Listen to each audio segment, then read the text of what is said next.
Greetings everyone, DFG here, Gideon's Flight. Hey guys, I just want to take a moment and just bring something to your attention, and I want you to be strongly aware of this particular fact. What I'm talking about here is getting hijacked. Hijacking the movement. The movement right now with the protests, the anger, you know what I'm saying, even the rioting. Being careful not to let the movement get hijacked. Because right now, if you turn on CNN for an example, you're going to see a whole bunch of, closet Negroes is what I'm going to call them. When I call them closet Negroes, because the only time you hear about their asses is when they come out the closet for a cause that's already in action. These idiots, these closet Negroes never are proactive. They're never out there every single day pounding the streets and trying to encourage or influence making a difference for our people. They never are. But as soon as something happens, you got the Urban League, you got the NAACP, you got this nigga and that nigga. I'm gonna say it just like that. This nigga and that nigga running their mouths talking about what's in the best interest of our people. What the NFL needs to do. What the governor needs to do, what the city needs to do. What whoever in the hell their closet Negro asses come up with as far as who and what needs to get done. You and I are street people. We are the grassroots of our nation. Hebrew Israelites. Identify yourself. Because if you don't, these devils will continue to step on your neck. Oh, let me be correct. Put a knee on your necks. And these closet Negroes pop up every single time. The athletes include the LeBron James of the world, Tiger Woods, Michael Jordan, every last one of them are closet Negroes. Because the only time they say something is when something has already been done. But you and I, we're out there every day dealing with this racism, this wickedness, poverty, unemployment, you follow me? Racism, police brutality, white trash brutality. Getting looked sideways at every time we walk in any place when we're the only ones there. Getting looked down upon because we have dreadlocks. Or getting looked down on because our clothing may be colorful or bright or just a little bit too, attentive. Because our voices are strong like lions, lifting up our voice like trumpets. Our voices sound like roaring thunder that Yah put inside of us. But these closet Negroes are on the scene again. And I'm talking about the L. Sharptons, the Jesse Jacksons, the Mark Moriels, closet niggers. And people, I'm telling you, that's all they are. Photo ops, waiting for an opportunity to make $1 at our expense. They're just as wicked as the white bigot. That's why I call them closet Negroes. Or like Malcolm said, house niggers, okay? Deal with it. You don't like me using the N-word? I'm going to use it. Deal with it. You're not a nigga. I'm damn sure not a nigga. If you come up to me and you want to challenge me with that and find out, I'll help you understand real clear that I'm not. I am a Hebrew Israelite male. And I'm talking to all the Hebrew Israelite males, so-called Negroes, African Americans, blacks. I guess in some case, closet niggas too. It's time for you to step away from them. They're not your spokesperson. They have no right whatsoever to speak on our behalf. You know why? Because they're not out there every day. Are they on your jobs with you? When your managers or your bosses or whatever the hell you call them come up and deal with you wickedly, are they there? When you get fired unjustly, are they there? When you get criticized for taking a day off from work, are they there? If you're sick, your children are sick and you got to go give them care, do you have to come back with an explanation? Are they there? When you got to go ask somebody to pee on the job, you got to go to report somebody, I'm going to lunch on the job, are they there? When the opportunity for promotion for you and you get passed over time and time and time again, and trust me, I know it. This particular face stopped me many, many, many years from opportunities. I had to fight and claw and almost connive my way into an opportunity. You guys know what I'm talking about. Those of you who have the resilience to have done it. Many of us just give up the fight and just accept, their plight. You follow me? And much as I hate to say it, you know what I'm saying? I do understand, because at some point, You know, you just get tired of being tired. But those of us who have the energy that Yah has put in our hearts to care about the people, we're out here every day fighting, and we'll do the heavy lifting for you. But I'm asking you right now to turn off that bullshit. Ignore what they have to say. Talking about what the closet niggas have to say. The closet Negroes. Don't let them hijack this movement. You stay out there on those streets as long as you need to be out there on those streets. And if you can't get out on the streets, that's okay. You got people who come in for you, family members. Talk to them about it on the phone. Talk to them through text messages. Talk to them, you know, when you see them interacting, when you're going places. You know, you go to that Hebrew Israelite brother and say, are you safe? You go to that Hebrew Israelite sister and say, you know, I got you, sister. Stay the cause. This is our time. Yah is with us because we're with him now, because, and I'm going to tell you why he's with us. Because we're finally starting to accept who we are. He says, my people do not know who they are. My people who are called by my name, if they would just humble themselves and pray and seek my face, then I would heal their land. Their land, not America. Their land.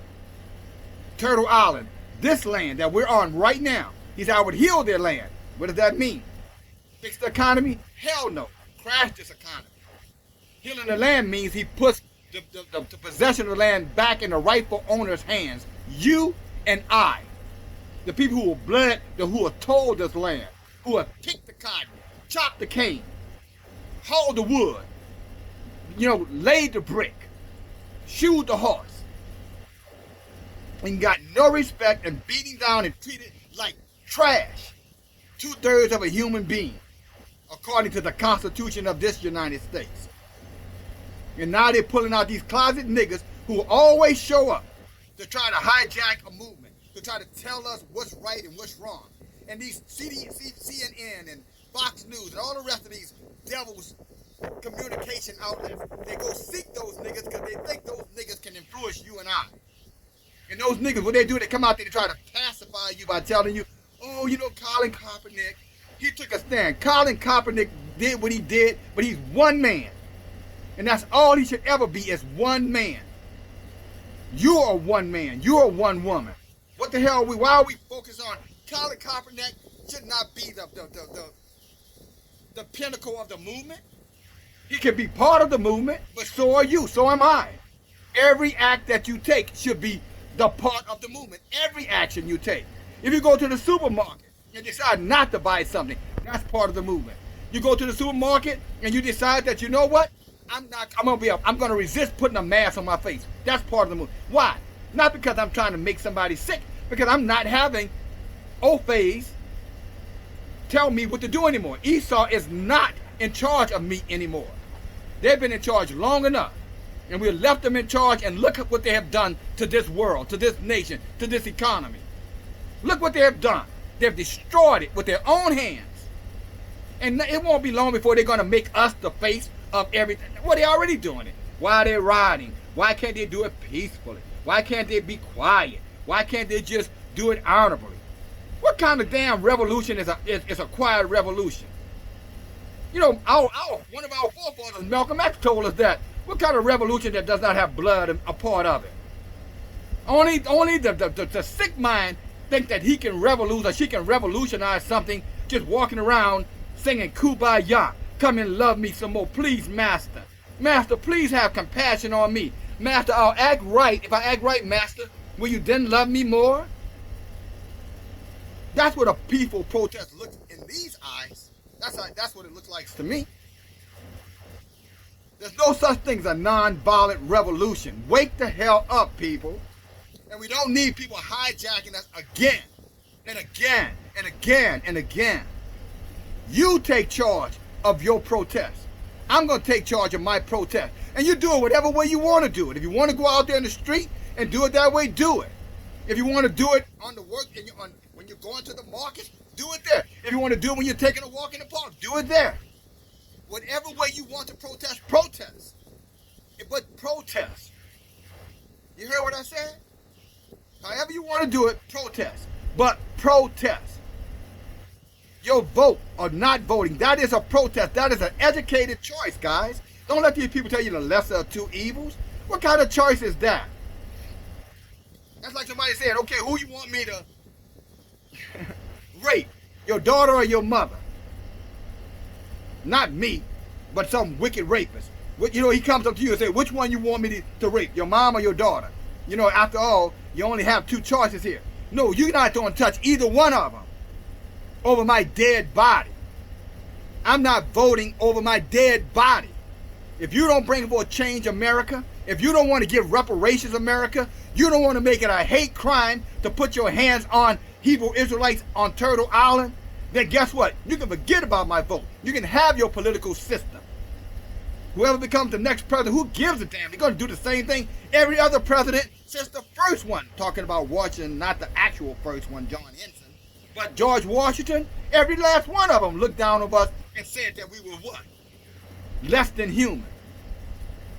2/3 of an individual. That if it didn't flat out like, you know, what was his name? Harry Truman just called you a nigger. Or Woodrow Wilson. Or Lyndon Johnson.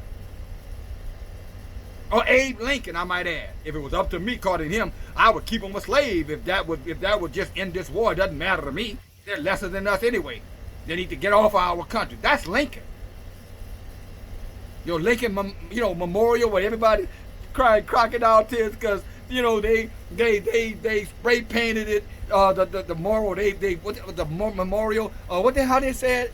They did something to, you know, put graffiti on it. How dare they? Lincoln was a racist. He was a white supremacist. Abraham Lincoln was a white supremacist.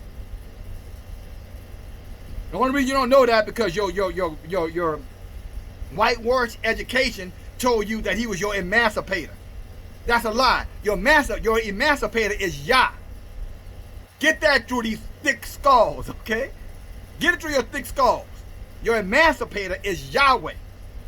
And he will emancipate you if you emancipate yourself.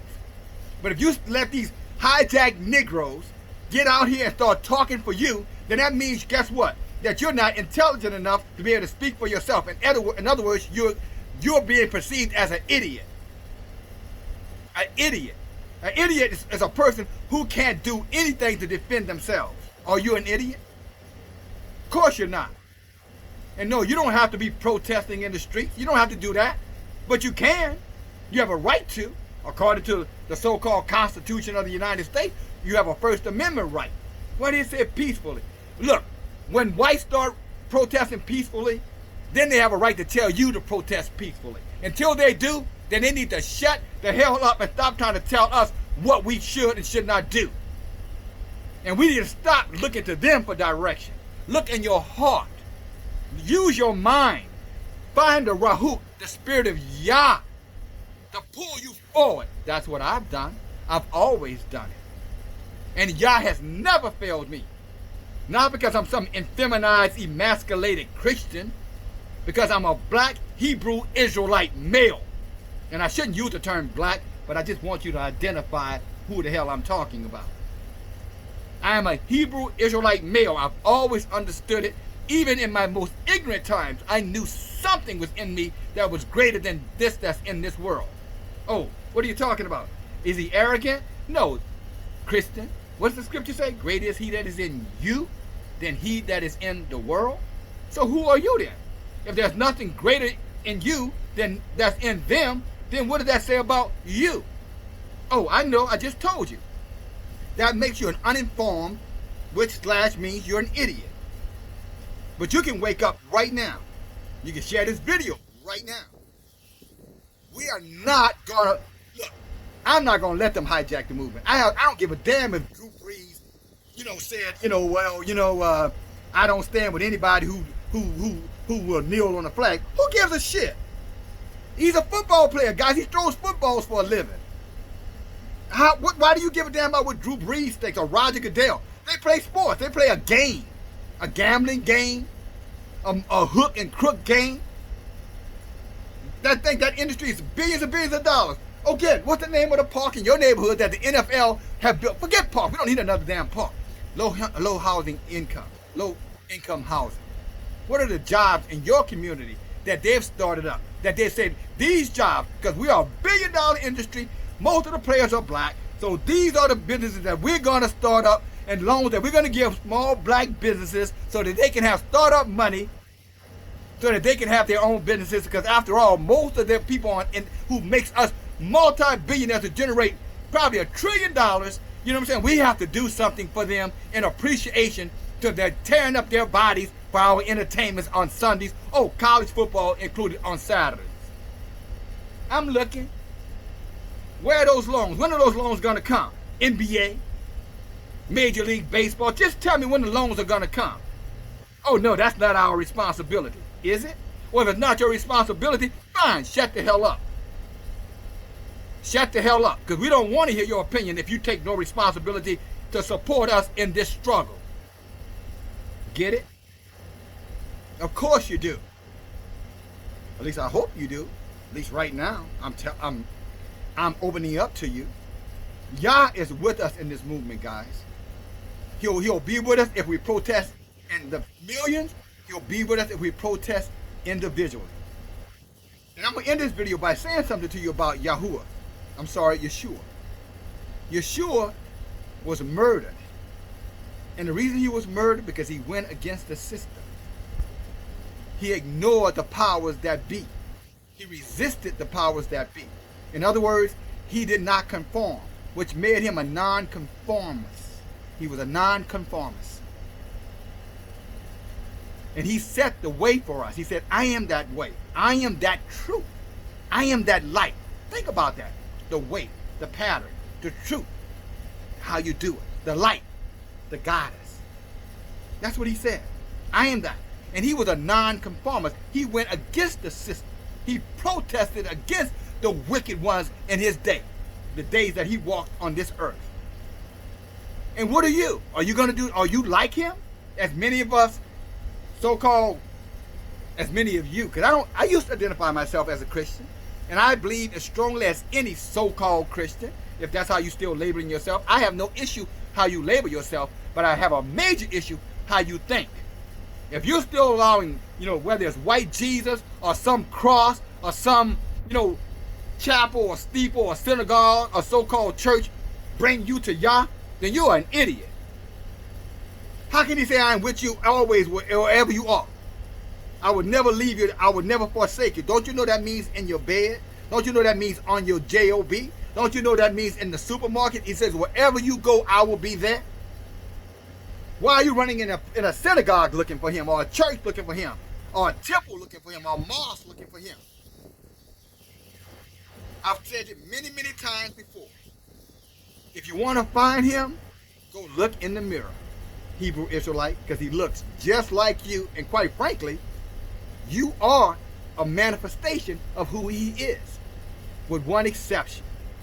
You got closet Negroes, and then you got a bunch of other Negroes who refuse to take a stand, who expect change by doing the same things over and over and over again. Even the heathen tell you that's insane. But yet you got these house Negroes, these idiots, still running around talking about, well, let's just keep doing what we've been doing, because at the end of the day, maybe the devil will have a conscience. Satan has no conscience. Wickedness has no conscience. That's why it's wicked. It doesn't have a conscience. Why does it need a conscience? It only has an instinct. And its instinct is self-preservation by any means necessary. It will do anything. It does not have a soul. It's soulless, guys.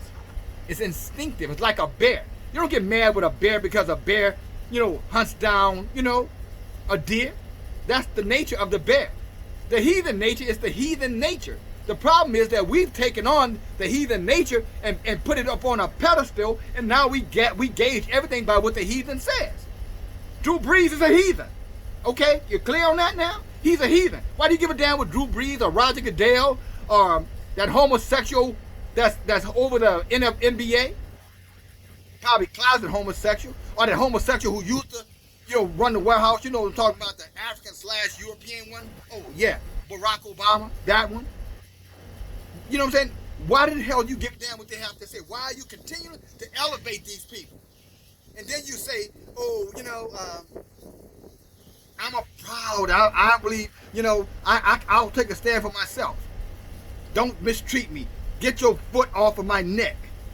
But then you lay down there and let them put their foot on your neck every time you you submit to having devils in the closet coming out speaking on the behalf of something they had nothing to do with. And that's what I'm saying to you. All these so-called political organizations, the Congressional Black Congress, those folks, these people never say anything until something happens, and then they go to their white masters and they ask their masters, Massa, what you want me to say, Massa? Because whatever you need from me, Massa, I'm here from you, Massa. But just keep on letting me feed, off the middle part of that pig, Massa. Because I prefer not to eat chitlins, Massa. I prefer, Massa, not to eat the pig feet, Massa.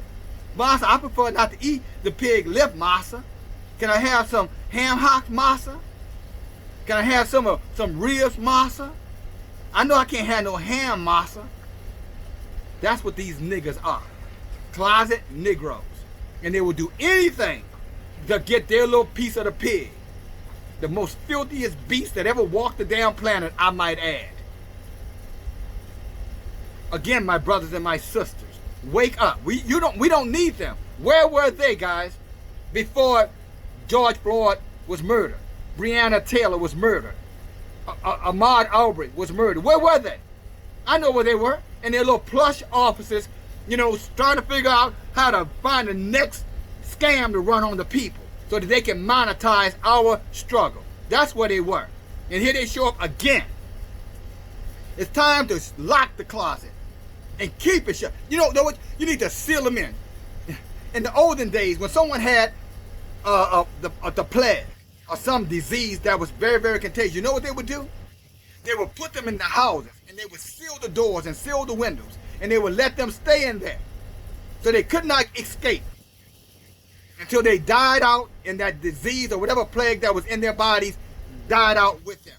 So the air or whatever, oxygen, wiped it out. That's what we need to seal that closet door, seal those windows on those closet Negroes, hijacking the issue. Seal it shut. In other words, turn them off. Turn your head, look the other way. You know how it is when you get really, really annoyed, but you're in a position where you can't really do what you're thinking, and you just kind of look the other way. You just turn your head. Y'all know, we know that. We know that. We know how to do that very well. Okay, I better not open my mouth, so let me just look the other way so they can't see what's really, like our brother George Jackson said, so they can't see, the blood in my eyes. So we look away. That's what we need to do. We just need to look away from them niggas. And I don't give a damn about what Esau has to say about our struggle, our plight. I've already stated where they need to be. Off the front lines and get their ass in the back room and influence. And if they're not willing to do that, then get the hell out of the way and let us just do everything Yahweh puts in our power to do. As Moses did, as Moses brought down Egypt, it's time that Yah will put in your hearts and put in my heart everyone who's willing to be honorable to what you are. The most precious Jew the Most High ever made, because he created you in his image and in his likeness. There is nothing more precious than the so-called Negro. Nothing. They know it too. They know it too. That's why they despise you. They despise us. And we need to come out of this insanity. Come out of this, this abyss, I guess, for lack of a better word. This maze that we're in. Like somehow or another, we need these people to guide us out. We need them to be the light. Darkness does not bring light. These people are dark and they're wicked.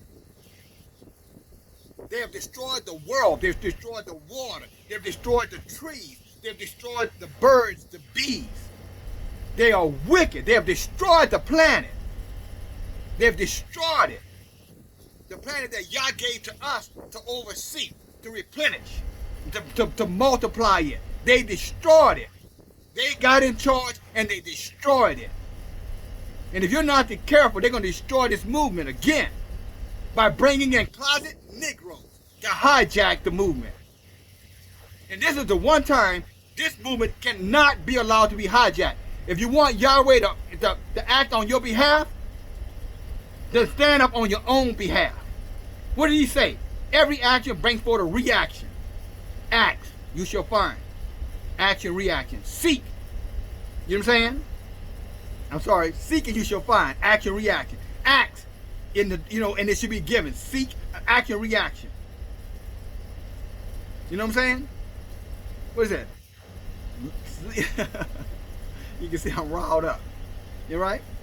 Seek and you shall find. Ask and it shall be given unto you. Right? So in other words, an action with a reaction. All right? So if you don't take action, you're going to be passive and sit back and do nothing, then you can expect exactly what you get. Remember the sower and not the sower and the seed, but remember the story of the talents. One got one got two, and the other got five. The one that got two multiplied, the one that got five multiplied. Then that other Negro sat around and did nothing with his. And then when the master, or when master meaning Yahweh, came back, said, "What did you do with your life?" Number 5, I got you 10. I doubled up for you, Yahuwah. Then he said to the one that was the 2, "What you do with yours?" He said, "I got you 4. I doubled up." He said, "Good job, my good and faithful servant." And then that other one who sat on the side and just said, "I still got what you gave me. I ain't do nothing with it because, I didn't want to cause no problems. I didn't want to be an issue. I didn't want the spotlight on me. I didn't want to be called disruptive. So I just did nothing." You know what he said? "You're a wicked evil. You should have did something with what I gave you." What you see? I noticed. See how y'all used this message? He said the one that had the little. It didn't matter how little he had. He said, use what you have in your hands. Like he told Moses. Moses, "How can I go fight against Pharaoh?" He said, "What you got in your hand?" Moses, "I got a rod." He said, "Use what's in your hand." That rod was the deliverer of our people.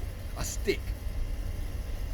So however you want to protest. But the one thing you cannot do is allow these closet, Malcolm called them house niggers, get in the way again and put the blinders on you again. Hood and crook, hoodwinking us. Why? To please, your oppressors. To put a pretty face on your on shit.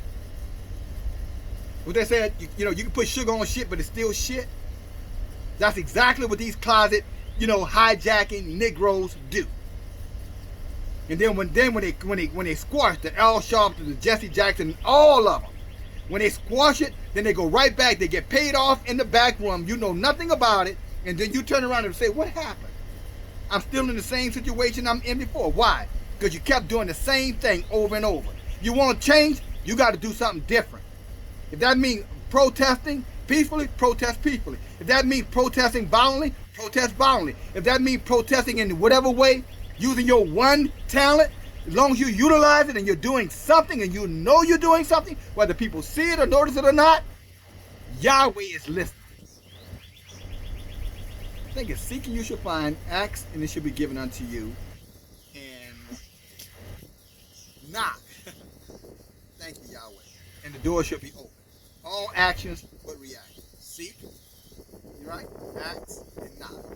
Ask. A-S-K. Right? Ask. Right? Seek. Right? Knock. Think that's an accident? It isn't. It's Yahweh saying, now is the time. Rise up, people. Only leader you need is those who are in your group, in our group, who are all standing for one solitary focus and one solitary objective. Is that since America has destroyed, Europeans have destroyed this planet with their Asians and some of the other ones, I'm not going to forget their other devil cousins. Since they have destroyed it, then now let's stand and share them one thing. We do have two choices. And this is good and an evil choice. The evil choice is to go back home and do nothing, let them continue to destroy this planet, all right? And the good choice, right, is for us to stand up and say, you know what? If you don't give us what you owe us, then we're going to do everything in our power to add a little more gasoline to this fire that you started, but we're going to fan it. Like Malcolm said, you know what I'm saying? When the field Negroes saw the house burning, they prayed for a wind to come down and burn it down. Right now, you better be praying for a wind. Because Yah knows I am. And I know that Yah will never ever re-identify with you. Talking about bring you back to him. If you continue to let the heathen speak on your behalf or seek after the ways of the wicked. There's a way that seemeth right to a man, but the end of that way is death. There's a straight and narrow path that leads to everlasting life, and there'll be few that find it. Few means that you don't go the way of the masses. You go the way of the few, the way of Yah. You let our history book, they call the Bible, be your foundational truth. It has a lot of heroes, a lot of overcomers, a lot of warriors, a lot of, women fighters, resistors, many, all through the scripture. Isaiah, Jeremiah, Ezekiel, Moses, Daniel. Why did Daniel get thrown in line there? Because he was resisting, guys. He didn't go along with the status quo. He said, you can say whatever y'all can do with it. I'm not eating your garbage. Well, if you don't eat the garbage, then, we're going to feed you to the lions. Then feed me to the damn lions. And the lions had no appetite for the man of Yah. These devils have no appetite for what we're going to bring and what we're currently bringing. Just stay the cause, guys. All right? Stay the fight. And turn off these closet Negro devils who are there for one reason and one reason only, to hijack the movement and monetize it for their own self-glory, their own self-gain at the expense of our blood in the streets. If they were really your leaders, you would have heard from them every day. They would be talking. There's something going on in this country every day that's oppressive to the so-called Negro here in America. Every day. They should always be talking about these things, whether somebody died or did not die.